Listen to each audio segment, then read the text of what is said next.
I want you to listen to Katie Porter, who is one of the great explainers in chief. Let her talk about, what is she going to talk about?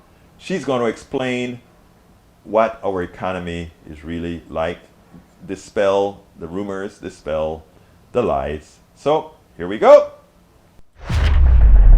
Katie Porter of California. She's a member of the House Oversight Committee and the deputy chair of the House Progressive Caucus, and she has the whiteboard with her tonight. Representative Porter, we heard President Biden yesterday reciting at the beginning of his press conference the accomplishments of his first year in office achieved with the Democrats in Congress. Are people out there experiencing effects of those accomplishments that they might not necessarily realize come from the work that you, the Democrats in Congress, did with the president and achieved legislatively this year? Absolutely. And I think it's important to remember where we were 1 year ago when President Biden was sworn in.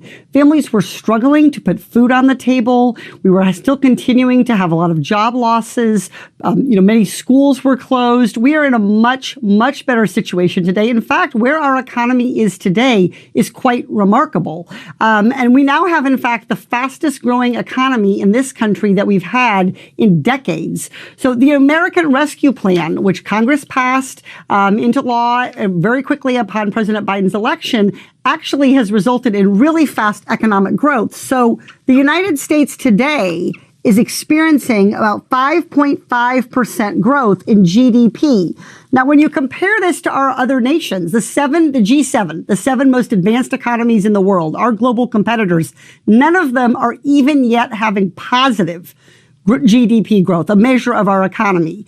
We're seeing the same story with unemployment. Unemployment today is down to 3.9% unemployment. And to remind everybody, the last time we had a major financial crisis in this country following the Great Recession and the bank crisis, it took 10 years to get unemployment back down. We've hit this 3.9% unemployment number 2 years faster than if we had not elected President Biden and we had not passed the American Rescue Plan. And most directly, most immediately for families, they have more money to spend each month. The average American family has $354 more dollars each month, accounting for inflation. So even taking into account the global disruption in the supply chain, the fact that some big corporations are price gouging consumers, even adjusting for inflation, the average American has an extra $354 a month. And I'll tell you, that money makes a real difference to American families. Let me just go over that last point. That is a new number to me. You're saying that the actual disposable income of Americans has increased during this period of inflation, where we think of inflation as eating away at people's actual spendable income. Absolutely. This is disposable income in real dollar change. So accounting for inflation, adjusting for the fact that prices on some things have gone up, the typical American, the average American has $354 more dollars each month. This is a big number. This is a lot of people's car payments. This is a lot of people's after school payments for their kids. This is several trips to the grocery store, even for me with 3 hungry kids. So this is real money in Americans' pockets, and it's directly a result of the economic agenda and the American Rescue Plan directly addressing the needs of American families. What do you hope to accomplish, given possibly some of the limitations imposed by Joe Manchin? But what do you hope to accomplish in the second year working with the president legislatively? Yeah, look, the problems that we have the fastest growing economy we've had in a long time. We just went over that. GDP's up, unemployment's down, more money in families' pockets. But even with these positive economic changes, the reality is there are still problems. There are still structural problems in our economy that we need to solve. And this is a really cool whiteboard because it reverses.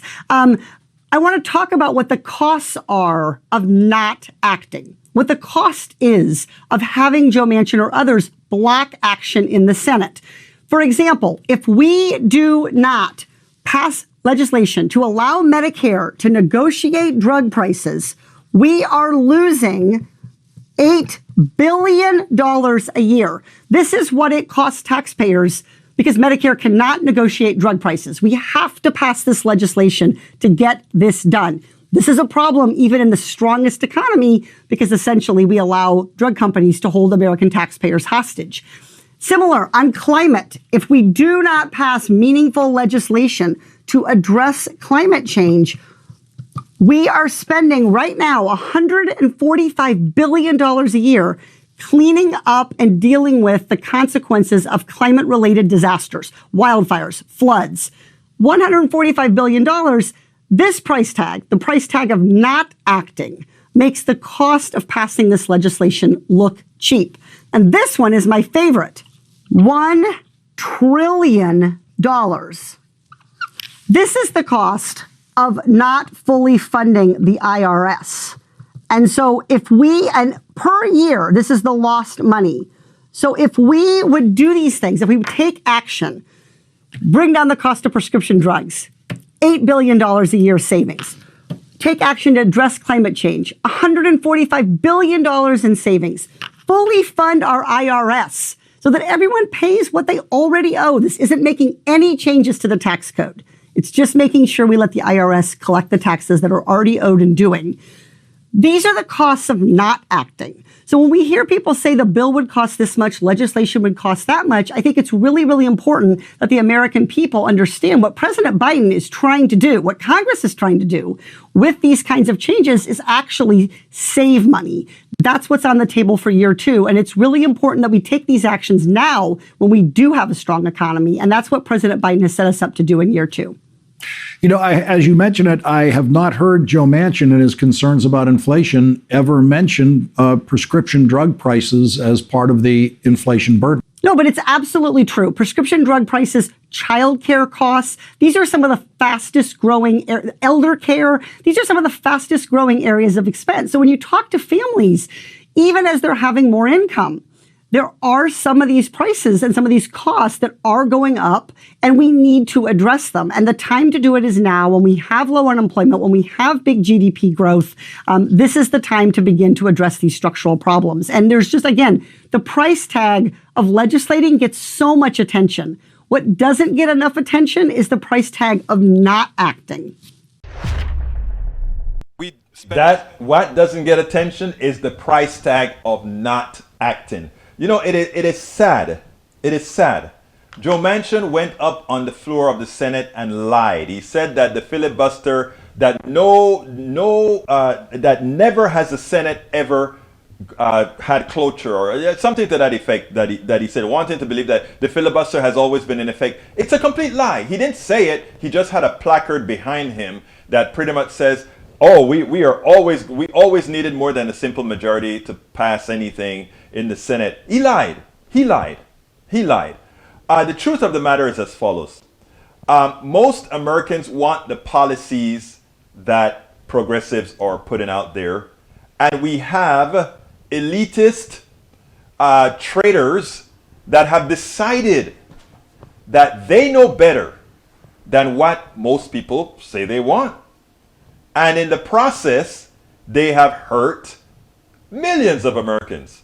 So let's go ahead going forward as we talk about these issues to put the blame where it belongs. We need to, for sure, make everybody know that not one Republican voted to support policies that supported the middle class and the poor in the Build Back Better bill, and that two conservative Democrats tanked it, even though the votes were there to get it passed. We cannot allow this to go on, and 2022 should be the year that we gain at least 4 more senators. And you know that thing that they're talking about, we are going to lose the House? In my humble opinion, we only lose the House if we cede the House. Because once Americans realize that they will be terrorized financially, they will be terrorized economically, their personal economies will be distraught if the other side wins, not because of anything we're saying, but because of what they are saying. It's important for us to make that point, and make that point clearly. We spend a lot of time deconstructing the news, trying to parse it into a form that everybody can understand. We try to find those little nitpicks where it flies above the fray, etc. If you really like these videos that we do, I want to ask a big favor. Please go ahead, number one, subscribe to our channel, and number two, please join if you can. Thank you so kindly for watching. Keep watching. Please remember to share. We must populate the entire internet with our progressive message, a message that we know is what most Americans say that they want. So help us, please join.